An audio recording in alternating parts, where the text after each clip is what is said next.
면역도 올리고 항암 효과를 가지고 있는 게 버섯이거든요.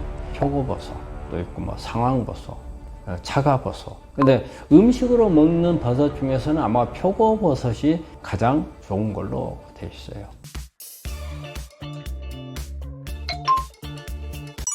표고버섯의 항암 효과는 어떤가요?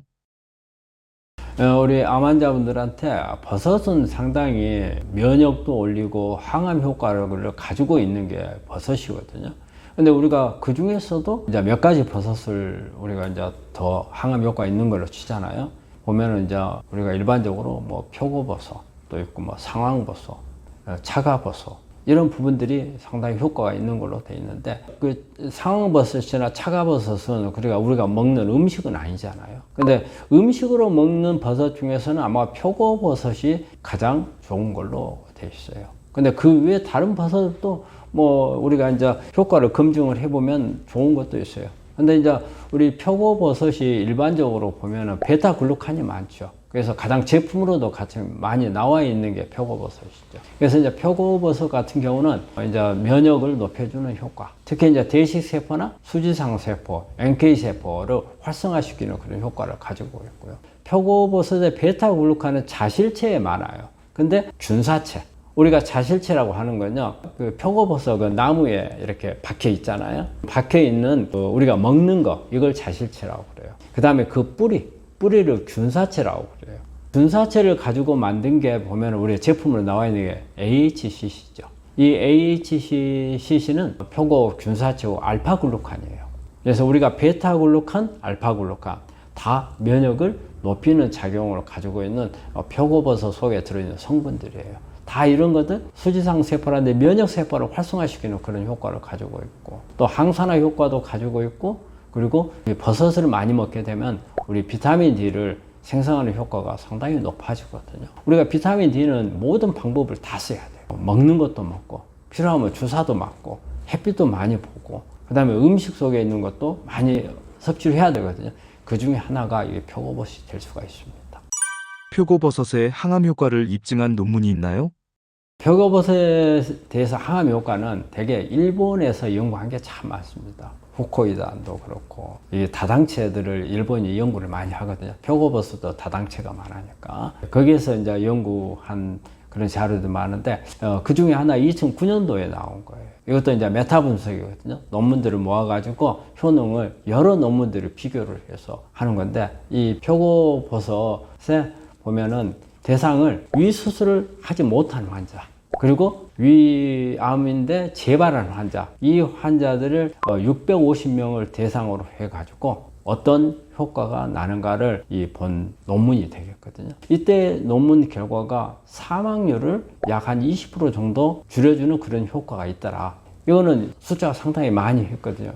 그리고 여러 논문들을 분석을 했기 때문에 상당히 좀 신빙성이 있는 데이터가 되는 것 같아요. 그래서 이런 부분이 있었고요. 이게 이제 원래 이게 버섯 종류에서 일본에서 이제 붐이 일기 시작한 게 이제 지금 논문인 것 같아요. 1986년도에 나온 논문이거든요. 여기에 보면 표고버섯 자실체를 가지고 항암 효과를 본 거거든요. 그래서 이때 이제 발표한 자료를 보면 이 표고버섯 분말을 가지고서 이렇게 투여한 결과 암이 한 58%에서 한 79% 정도의 억제력을 갖더라. 이게 나온 게 있거든요. 그래서 이런 논문들이 그때부터 1986년이니까 상당히 오래됐잖아요. 이때부터 이제 버섯에 대한, 특히 이제 버섯 속에 들어있는 다당체에 대한 이런 부분들이 우리 면역에 상당히 효과적이다는 게 이제 나오기 시작하고, 그래서 이제 그 후부터 많은 이렇게 이제 제품들이 나오게 된 겁니다. 이런 논문들이 상당히 여러분들한테 소개할 만한 그런 논문인 것 같습니다. 표고버섯 어떻게 먹어야 좋을까요?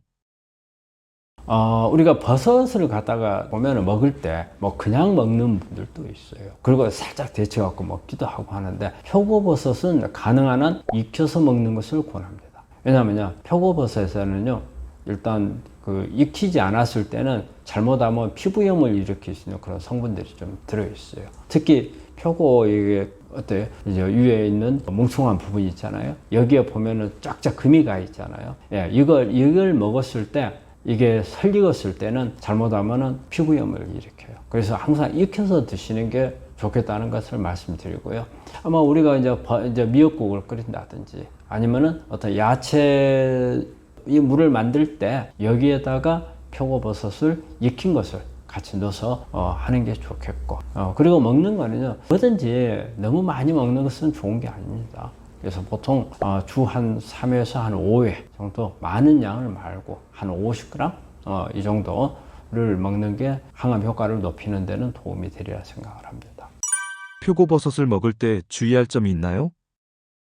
일단 제가 방금 이야기했듯이 주의할 것은 먼저 무조건 익혀서 먹어야 된다는 거예요. 근데 버섯을 그냥 우리가 산에서 채취하면서도 먹는 분들이 있어요. 이제 그렇게 먹어도 되는 버섯이 있고 이렇게 익혀 먹어야 되는 건데, 우리가 표고버섯 같은 경우는 익혀서 먹어야 된다는 걸 말씀을 드리고요. 그리고 표고버섯 속에도 여러 개 식이섬유들이 많아요. 그래서 위장관 이런 부작용들이 있기 때문에 장 트러블 같은 게 먹고 나서 속이 더부러 가거나, 또 만약에 어떤 내가 설사 같은 것을 하는 이런 경우가 있다, 이럴 때는 장 트러블이 더 심해질 수 있으니까 좀 줄이는 게 맞는 것 같고요. 그리고 일단 피부염을 일으키는 것도 있겠지만 알레르기라든지 심하면 아나필락시스, 쇼크도 일으킬 수 있다고 그래요.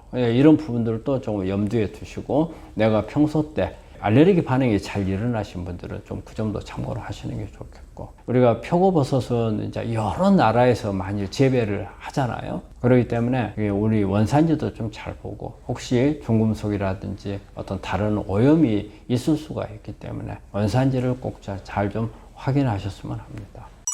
표고버섯과 같이 먹으면 좋은 음식은 무엇인가요? 우리가 그 해조류에서도 보면은 다당체가 많듯이 표고버섯도 다당체가 많은 거거든요. 그럼 다당체가 같이 시너지 효과를 낼 수 있는 거. 그래서 되게 이제 비타민 C가 많은 음식이죠. 보면은 레몬이라든지 귤, 파프리카, 키위 이런 부분들을 같이 먹으면 면역을 더 촉진시킬 수가 있고요. 그리고 포도 껍질, 블루베리라든지 땅콩, 이 속에 들어있는 레스베라트로를 같이 먹었을 때 또 효과가 올라가고요. 또 우리 다른 것도 다당체도 마찬가지지만 십자가 식물들하고는 되게 보면 궁합이 잘 맞는 것 같아요. 모든 음식들이. 그래서 브로콜리, 케일, 양배추 이런 부분들을 같이 먹으면 해독 효과가 상당히 높아지는 걸로 되어 있고요. 그리고 이제 올리브유 같은 것은 흡수율을 높여주는 그 부분이 있고요. 특히 비타민 D를 높이고자 하는 목적으로 할 때는 올리브유나 견과류를 좀 같이 곁들여 가지고 먹으면은 비타민 D를 훨씬 더 높일 수 있다고 그래요. 그래서 비타민 D가 우리 암 환자분들 비타민 D가 되게 중요하잖아요. 비타민 D를 높여야 하잖아요. 그래서 저는 우리 환자들한테 비타민 D는 수단과 방법을 가리지 말고 높여라 이런 말을 하는데, 이때 표고버섯을 먹으면 효과를 높일 수가 있는데, 이때 올리브유 같은 걸 같이 곁들여서 하면 훨씬 더 비타민 D의 흡수를 높여줄 수가 있는 그런 장점이 있습니다.